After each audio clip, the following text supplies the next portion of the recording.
1. Behold, the day of the Lord come, and thy spoil shall be divided in the midst of thee. Verse 2. For I will gather all nations against Jerusalem to battle. The day of the Lord come, and thy spoil shall be divided in the midst of thee. Kwa hiyo ilikuwa inaenda the day ambapo Yahawasha yatakuja. And the city shall be taken, and the house lifted, and the women lavished, and half of the city shall go forth into captivity, and the residue of the people shall not be cut off from the city. Kwa hiyo ilikuwa inaenda. Kwa hiyo mstari wa kwanza imeanza Yahawasha yanakuja take the spoil. Mstari wa pili inaenda na go back into slavery. Kwa hiyo mstari Biblia wewe inaendaga back and forth. Verse 3. Then shall the Lord go forth and fight against those nations as when he fought in the day of battle. Verse 4. Biblia hiyo inaenda nani? Inaenda Revelation 19.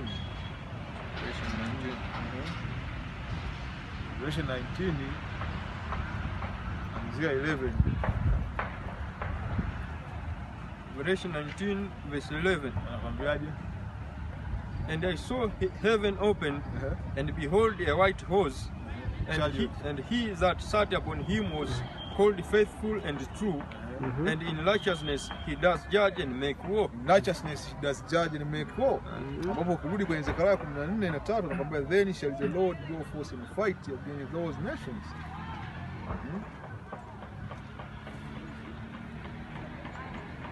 Verse 4. And his feet shall stand in that day upon the Mount of Olives, which is before Jerusalem on the east. And the Mount of Olives shall creep in the midst thereof toward the east and toward the west. Kwa hiyo the Mount Olive ni sawa na ulipoenda kwenye Revelation 19 ambapo wanakuambia he will come in a white horse. Hiyo ilikuwa inaenda kwenye the chariot. And there shall be a very great valley, and half of the mountain shall remove toward the north, and half of it toward the south. Kwa hiyo ilikuwa inaenda kwenye the great earthquake ambayo itatokana na KUHUSU kwa sababu ya Yahawasha wakati anakuja vita ya tatu ya dunia itakuwa inaendelea. Unaona? Na baadhi ya milima itatoweka kabisa. Kwa hiyo ilikuwa not necessary inaendelea Mount Olive. Verse 5. And ye shall flee to the valley of the mountains. You shall flee to the valleys of the mountains. For the valley of the mountains shall reach unto Azal. Ye shall flee like the valley of the mountain ilikuwa inaenda kwenye the chariot tena. Ukienda kwenye second Ezra 13 atakwambia. Second Ezra 13 hiyo yako kwa ina. Second Ezra ilayo. Second Ezra 13 nenda kwenye second Ezra 13.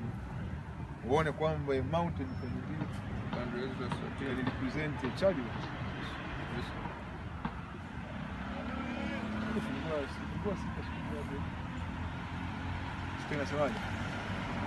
Second Ezra 13 verse 6. But I beheld, and lo, he had grabbed himself a great mountain and flew up upon it. Can a mountain fly? Hiyo ilikuwa inaongea chariot. Kwa hiyo rudi kwenye Zekariah sasa ili upate uelewa hapo.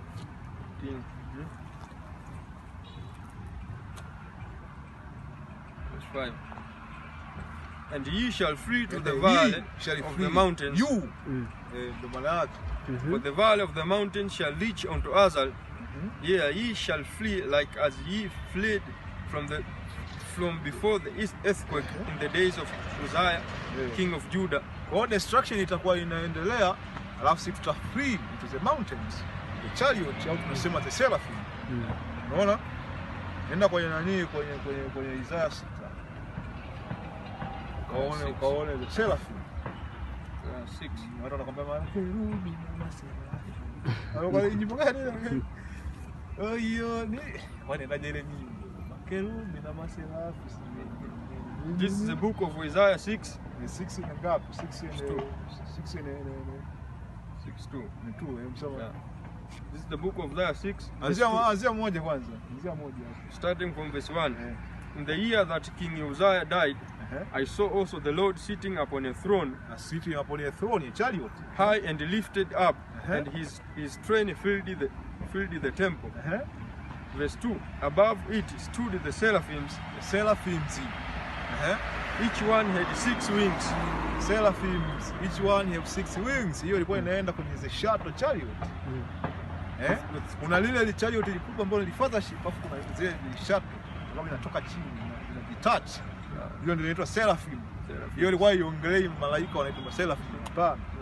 Anakuambia na 6 wings. Hiyo ilikuwa inaenda kwenye matai. Chariot inapo 6 au 4. Unaona? Ilikuwa inaenda kwenye matai. Unaona? Tunaendelea. With twain he covered his face. Wewe ukaenda kuangalia hilo neno seraphim kwenye Kiebrania inamaanisha serpent. Ukienda kuvisha sauti jina lake la Kiebrania lakini maana yake ni serpent. Unaona? Kuna wale nyoka wanaopaaga wale. Kutoka kwenye wao ndicho walichokiona, yani chariot kinatouch. Unaona? Tuendelee. With twain he covered his face, and with twain he covered his feet, and with twain he did fly. Kwa hiyo ni kwenye chariot. Seraphim. Unaona kwenye deliverance. Kwenye deliverance rudi sasa huko. Rudi sasa tena huko. Zekariah 14. Zekariah 14.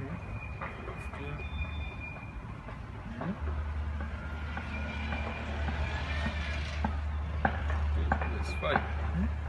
And the Lord my power shall come, and all the saints with thee.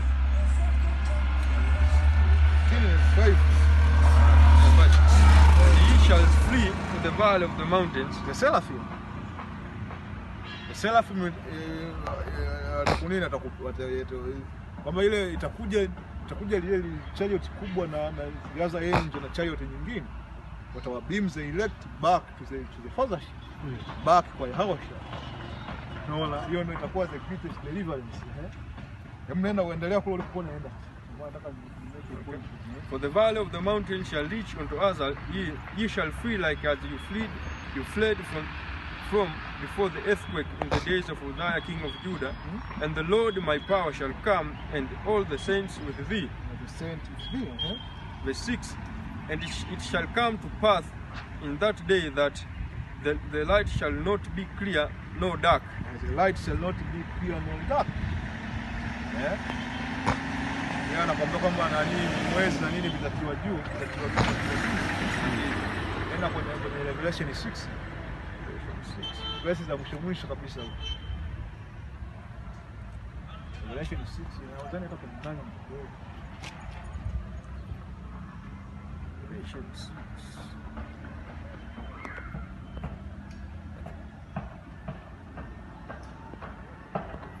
Revelation 6 verse 12. And I beheld when he had opened the 6th seal, and lo, there was a great earthquake. A great earthquake. Hiyo ndio earthquake ile inaonyesha kwenye ilikuwa inaongea kwa Zekariah. And the sun became black as sackcloth. If the sun ikiwa black nini kinatokea sigizi? And the moon became as blood. Rudi sasa kule tukaona. Kwa hiyo hii ni poetic nature of the scripture. Kufanya unanie, kufanya uchanganyikiwe. Ndio maana yake. Kufanya uchanganyikiwe. Ndio anakuambia Mungu anakupoteza maboya. Mwingine anakuambia kwa nini Mungu sana anahitaji kutufanyia hivi? Kama mimi sijui neno kamuulize. Tuendelee pale chini. Verse 6. And it shall come to pass in that day that the light shall not be clear nor dark. Ilikuwa inaenda hivyo. Siku ambayo mabomu ya nyuki yatajipanga kule, the sun itakuwa na nini? Sun will be darkened. Itakuwa darkened, especially for America. Mabomu ya nyuki ya milioni 200. Sio inatosha kabisa kukava the whole continent of America. Ambao ni Marekani wenyewe. Hakutakuwa na jua. Kwa hiyo inamaanisha deliverance itakuja ni a clear day. Yaani mchana utakuwa hakuna usiku kama tunaviziana, hapana, mchana kweupe. Unaona? Tuendelee. Verse 7. But it shall be one day which shall be known to the Lord, not day nor night, but it shall come to pass that at evening time it shall be light. Baada ya lile jua kuwa limekuwa overshadowed litarudi tena. Baada ya destruction,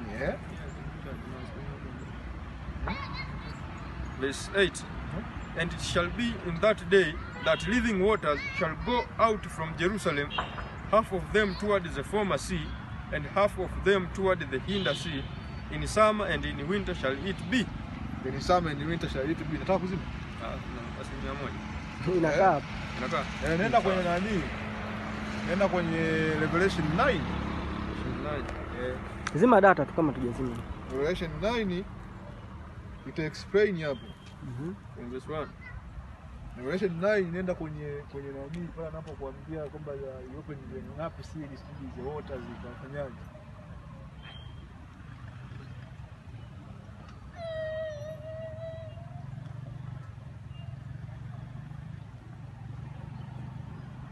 Kwenye Homewood kabla hajafika kwenye Homewood kwa juu yake hiyo siri.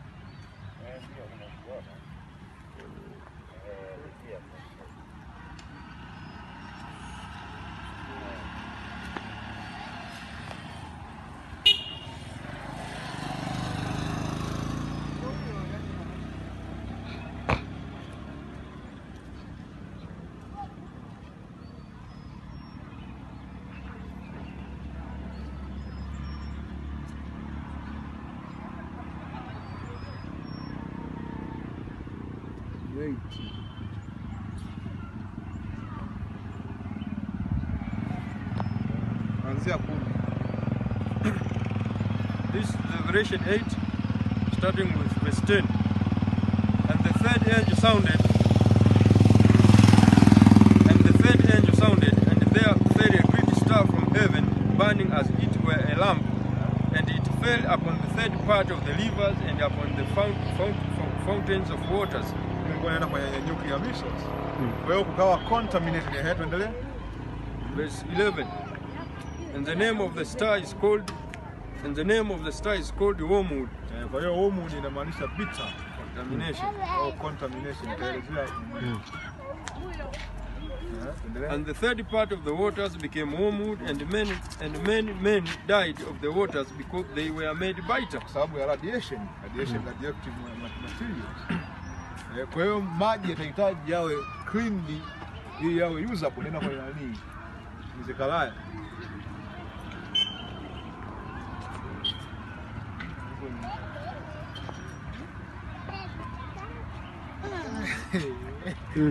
Alipata nini hapa?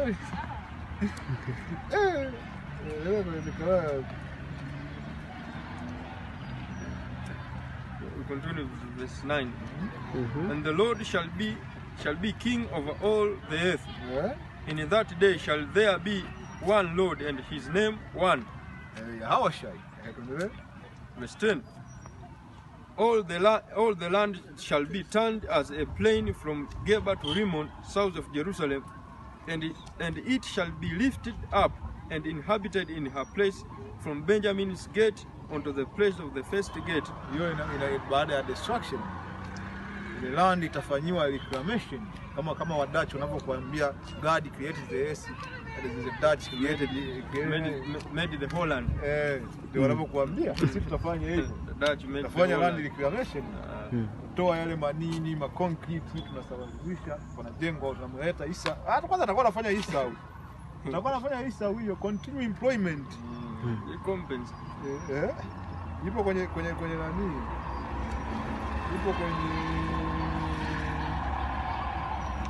Ipo kwenye Zekariah. Zekariah ngapi hiyo?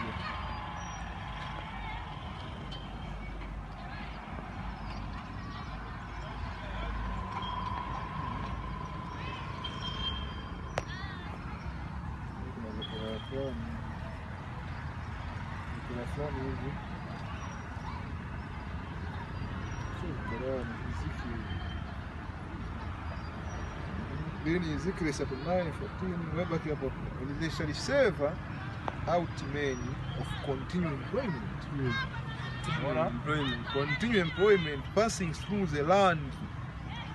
Baada ya nuclear destruction to Bali, which is a passenger, those that remain upon the face of the earth, to cleanse it after the end of the 7 months shall research. Watakuwa wanaenda wana search miili. Wanabali, search miili wanabali. nakwambia the passenger that pass through the land when I see a man's bone, then shall he set up a sign by it till the barrier has built in the valley of the Hamongog. Unaona? Kwa hiyo hii ni vipi 38 ilikuwa inaenda kwenye vita tatu ya dunia. Magog.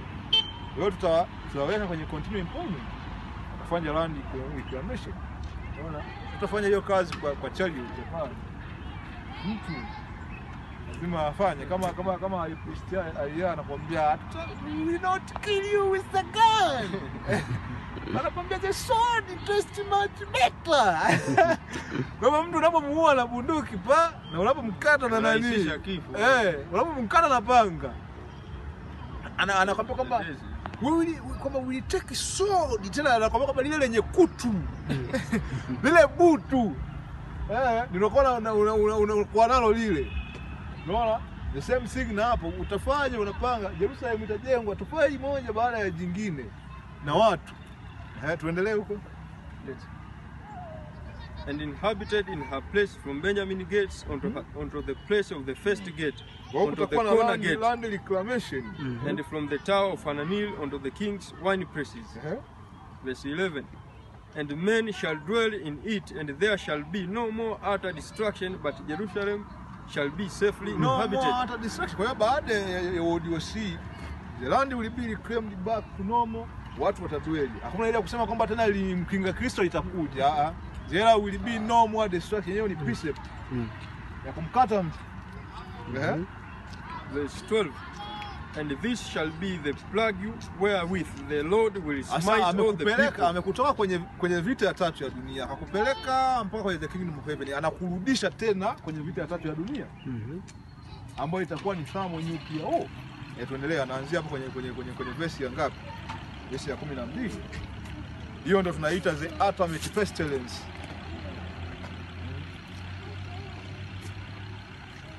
And this shall be the plague wherewith the Lord will smite all the people that have fought against Jerusalem. Maadui zetu wote. Their flesh shall consume away while they stand upon their feet. How? Kwa sababu ya ile nani? Ile the nuclear explosion, ule moto unaotoka pale. Wanakuambia kwamba ule moto unaotoka pale ni times ile temperature ya sun, sijui inakuwa ngapi? Sijui 15. Zidisha mara milioni kadhaa, hiyo ndio temperature ile moto unaotoka kwenye nuclear. Wewe bomu ikilipuka kule wewe huko ushameka. Ilikuwa inaenda hapo. Kama kwenye ile Terminator ile aliyotoa nani wakati inaanza yule sarakana yule. Ile bomu la nuclear ilipodondoka akayeyuka. Kabaki mikufa. Yaani ni ile tu. Kwa maana kwenye Biblia inaitwa the piece of destruction. Fagio wa uharibifu, yani ni unapita tu. Hakuna kufanya yani hiyo tunaita the indignation of Yahweh Hashem Yahweh. Alafu kwanza hata sayansi bado haijajua the extent ambao mabomu ya nuclear yataleta hiyo destruction. Unaona? Biblia inakwambia the spirit of Yahweh Hashem Yahweh itakuwa in the midst of that fire. Yani wale ambao wataweza kuescape kule kwenye firmament watakuwa wanalia na kumpraise Yahweh Hashem Yahweh. The anger of Yahweh Hashem Yahweh itakuwa in the midst of that fire. Haitakuwa tu sijui ni kama moto, hapana. Na mabomu ya nuclear yatakuwa kama watu. Watu wanadhani tu mtu ataenda kubonyeza tu bomu la nuclear itaenda hapo. Hapana. Mabomu ya nuclear yataenda kifika Marekani yanasimama hivi kabla hajadondoka. Unaona? Yanasimama hivi kabla hajadondoka in formation. Alafu buchaji tunaziona zinakuja. Unaona? Wewe unabaki pale yanakuja 3. Unaona? Afu ule moto utakuwa tormented, it will feel like forever. Unaona?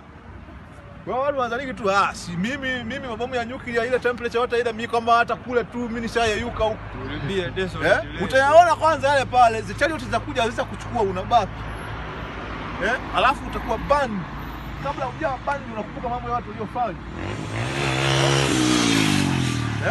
Kama ulikuwa escort unakumbuka, kama ulikuwa ni msengemtego unakumbuka hapo.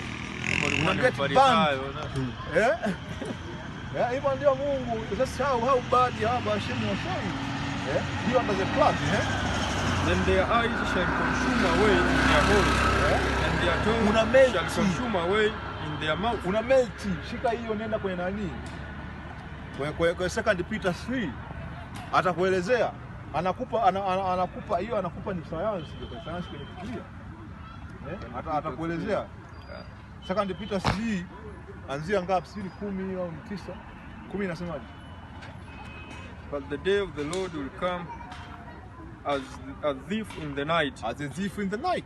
In which the heavens... Hiyo technically inaenda kwenye watu wameshazoea. Mbona mataifa yanaenda kwenye vita kila siku? Vita nani, jazz na kuwepo kila muda tu. Unaona? Tuendelee. 2 Peter 3 verse 10. But the day of the Lord will come as a thief in the night, in the which the heavens shall pass away with a great noise, and the elements shall melt with fervent heat, and the earth also and shall... the element shall melt with fervent heat. Wewe hapo mwili wako hapo umetengenezwa na element. Una element you. Our element is the melt, ndio kula ana support the book of Zekariah 14. You guys. Shikamo. Anakuambia kwamba nani zao socket za macho yao zita consume away. The elements hapo inaenda. What will make you melt like that? Ni moto ambao unaweza kuburn element. Concrete zote zilizo kwa Marekani zitakuwa leveled down to the ground. Kwanza mambo ya nyuklia yatakapokuwa yanaenda vile yatakuwa na make noise. The heaven shall pass with great noise. Unaona yakienda kule yakafika, yatakapoanguka ile earthquake itaifanya hii dunia ili to and fro like a drunkard. Ndio hiyo nakwambia dunia itawayawaya kama mle siku hiyo sasa. Kwa hiyo wale maelito watakuwa wamejificha kwenye banko kule. Ndio watakuwa wanasema kwamba wao milima tuangukie. Unaona? Kwa sababu hata wao hawajui extent ya destruction ambayo inakuja. Wao wenyewe hawajui extent ya destruction ambayo inakuja. Wao wenyewe hawawezi kucomprehend the last of Yahweh Hashem Yashai. Kama wangekuwa wanaweza kucomprehend the last of Yahweh Hashem Yashai, wangekuwa shatu. Hawawezi. Wanadhani kama wanaweza kumwasikia kwamba itakuwa ni wanaita kwamba limited nuclear exchange, hapo wanatoka wanakuwa viongo. Hapana. Kuna baadhi ya visiwa vitapaa, vita free. Mimi siki ya zamani Cuba nayo haitakuwepo. Cuba, Puerto Rico, sijui Dominican Republic, sijui Haiti, vile West Indies, vile pale wote wale. Ile pale itakuwa hamna kitu. Unaona? Ndio hiyo anakuambia kwamba dunia itawayawaya kama mlevi. Hiyo inatoka kwenye ile tetemeko. Ndio hapo anakuambia kwamba itakuwa na tetemeko. We shall free like how we free the day of Uzziah. Rudi hapo tuendelee kusoma. The earth also and the works that are therein shall be burned up. Shall be burned up. Mabomu ya nuclear. Thermo nuclear wao. Tena hapa juzi ile Soviet rais wa Urusi yule wa former president alicite Revelation 9:10. Kwamba that's how America will be destroyed. Amejuaje? Kwa sababu wanatuangalia sisi. Unaona? Kama tu zamani ambapo kilikuwa kikitokea kitu kwa nani Nebukadnezar anaenda kumuita kwamba bwana kuna anakuambia kwamba the captive of the tribe of Judah. Kwamba lile jamaa lile linani yule tunaitaka nini shida kama Chamberlain yao manani wale walikuwa wanafanya kazi. Walikuwa wanafanya kazi kwenye nini? Hivi Chamberlain ndio nini? Ndio wanafanya kazi kwa mfalme. Likaenda likamuita kwamba kuna bwana kuna kajamaa kamoja likatumwa ambaye alikuja uhamishoni kutoka Uyahudi anaitwa nani? Sio alikuwa anamuita nani? Ambaye ana jina lake ni Danieli. Anaweza kukuambia bwana tafsiri ya hii ndoto. Ndio sisi sasa tafsiri ya hii ndoto ndio sisi. Kila siku tunawaambiaga America will be destroyed via some nuclear. Naenda kwenye the scripture. Tuko kila siku njia panda wanaangalia wanajua. They know what is going on. Ndio maana Trump kuna kipindi kuna speech alisemaga kwamba don't fear the perennial prophet of doom. Ni wakila nani? Sisi. Kwa hiyo hii alikuwa na ile ni message, ile ni speech alipewa, aliandikiwa maana speech marais wanaandikiwa na the elite. Wakakaweka pale. Alikuwa anaongelea kitu kingine kabisa akafa kaweka pale don't fear the perennial prophet of doom. Wewe uko unasikiliza uwezo kujua. The perennial prophet of doom ni kina nani? This. How did he know Revelation 9 kwenda kwenye specific verse? Revelation 9:18. Hebu fungua kwanza. Ni matter of fact hebu fungua kwanza. Revelation 9:18. Unaona? Hiyo ilikuwa inaenda kwenye the sixth seal. About the sixth seal itakuja through audio seal. thermonuclear war. And all hell will break loose. Hapa hakuna speech ya mimi nimepiga gym naweza kupiga push up 800, hapana. Unaona? Ndio maana nakwambia wisdom and stability shall be, nakwambia kama wisdom and stability itakuwa ndo your own thing. Understanding. Yeah? Unmovable faith. Yeah, unaona wewe mabomu ya nyuklia yanakuja kule.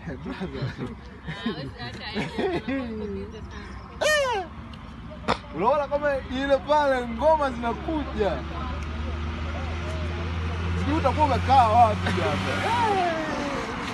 Kama hapo imani yako ni ndogo hapo. Unaweza kusahau hata jina la Mungu.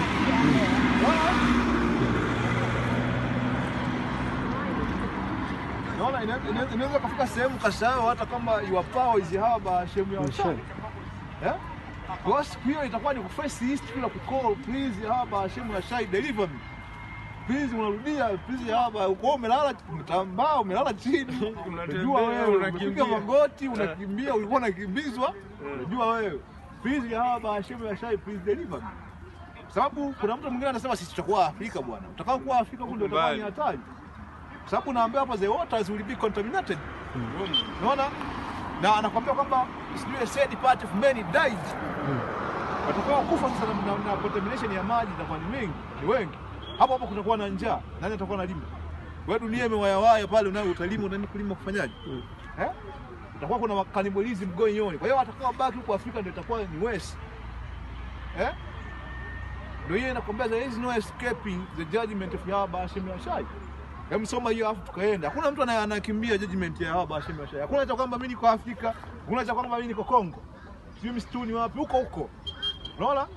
Kwanza unaambiwa kwamba sayansi inasema ile vita tatu ya nyuklia itakapotokea ile nani kwamba radioactive material na ule moshi utaenda kukaa kwenye stratosphere. Hakutakuwa na formation ya mvua kwa sababu formation ya mvua inategemea jua. Mechanism hapo imeshakata. Utakuwa na njaa ya uhakika. Ndio maana za elect the 144,000 ukiwaona ni kama vile umeona Mungu utakaposhuka baadaye. Siku hiyo ndio anakuambia wanawake anakuambia kwamba wanawake soma hii siku hiyo. Anakuambia wanawake 7 watashika mwanaume mmoja. Itakuwa zaidi baada ya destruction. Unaona? Wewe unadhani mwanamke hapo atakuwa tuanze kuangalia wala mimi wewe nataka nikuangalie wewe ndevu zako zimeenda huko. Hapana. Kwanza hapo kutakuwa na mtu ambaye amejianzishia mkono mimi nimejikatia kwa kijiji. Unakuta na mtu hivyo umejikatia kwa kijiji bwana mimi ndo natawala hapa. Area of jurisdiction. Hakuna kuongea kitu. Sio sawa kwenye Mad Max. The Fury Road. Kwa hiyo sisi ndo tunarudi ku restore order. Unakuta wewe umejifanya ni lord sijui ni naye utaandika sana. Naanza kwanza na mkubwa pale tandika. Tutakacho kwa nakifanya hicho. Kwa hiyo mtu anaweza kusema bwana mimi niko Tanzania. Hiyo ndo watu ndio kama akili ni ndogo hawezi kucomprehend the destruction of Yahweh Hashem Yashai. Kuna mstari kwenye nani anakuambia kwamba ni war in the city and the pestilence without. Hiyo ilikuwa inaenda kwa watu wanaokaa Afrika. Kutakuwa na pestilence itatoka. Ndio maana hii inaitwa nuclear war inaitwa plague. Yale radioactive material kutakuwa na cancer, kutakuwa na nini, kutakuwa na hypertension ndio ambazo hujawahi kuziona. Sababu radioactive material zinapelekea kwenye magonjwa ya moyo, radioactive material zinapelekea kwenye magonjwa ya figo, radioactive material zinapelekea kwenye leukemia, cancer. Huko hiyo ndio the plague. Kwa hiyo tu wicked Jack hakuna sehemu ambayo atakimbilia. Unaona ni kwa nini nakwambia usome nini? Revelation 9:18. Let's get that. Revelation 9:18. By these three was the third part of men killed by the fire and by the smoke. And kuna watakao kufa kwa fire, and by the smoke. By the smoke hiyo itakayoenda kukaa kule inakuwa kama a nuclear blanket. Kuna watu wengi watakufa hasa wa Afrika. By the fire ni Marekani, hao wengine by the smoke, and by the brimstone. By the brimstone, which issued out of their mouths. Out of their mouths inaenda kwa radioactive material. Unaona? Ndio maana we have to cleanse the water. Imeenda hapo kwenye Zekariah 14. We have to rejuvenate the earth. Ukienda kwenye Revelation 21. New earth and new heaven, the earth will be rejuvenated. Sababu itakuwa ni hapatoshi. itakuwa renewed. Nitaka nitoka hapo niende wapi, nishasahau. Unaona? Kwa hiyo ndio ilikuwa inaenda kwenye hiyo swala. Sasa hivi watu wanaona kama maisha ni magumu. Hapana. Bado. Hiyo ndio inaitwa judgment day. Hiyo ndio inaitwa judgment day. Judgment day. Hebu rudi kwenye nani, kwa kuendelea kule kwenye Zekariah 14.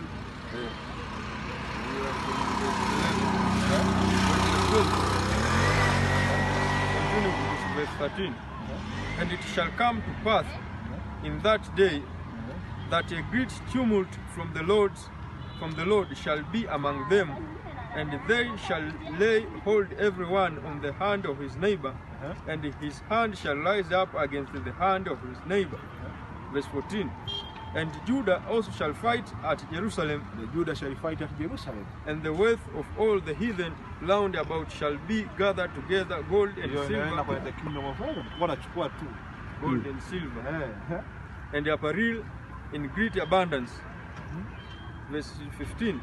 And so shall be the plague of the horse, of the mule, of the camel, and of the ass, and of all the beasts that shall be in these tents and this plague. Verse 16.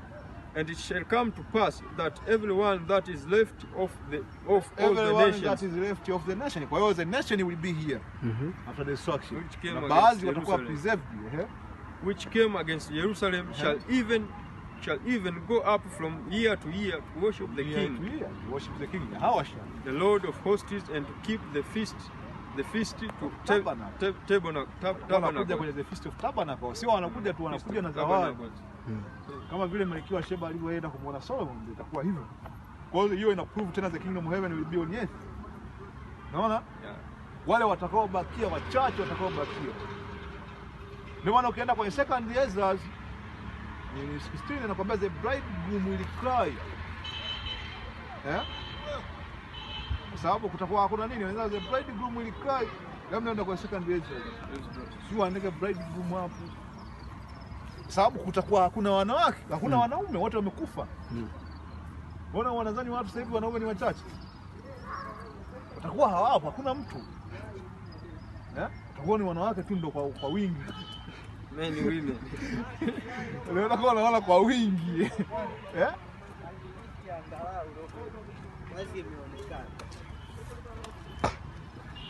Haijaje?